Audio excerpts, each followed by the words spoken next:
Assalamu alaikum wa rahmatullahi wa barakatuhu to my dear sisters and brothers. Welcome back to my channel. Before starting our video, I would like to say to subscribe, like, share and comment this video.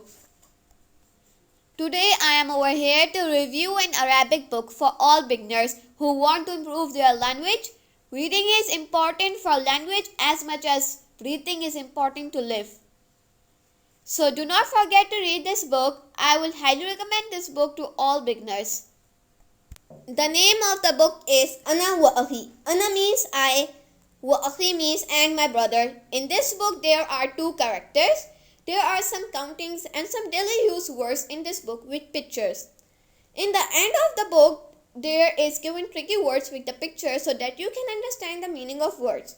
So I would like to give 10 out of 10 to this book because it has pictures with difficult words to understand and 25 new words to learn.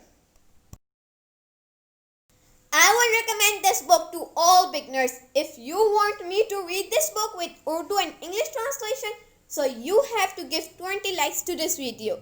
Share, subscribe, like and comment this video with your friends and family. Assalamu alaikum wa rahmatullahi wa barakatuhu.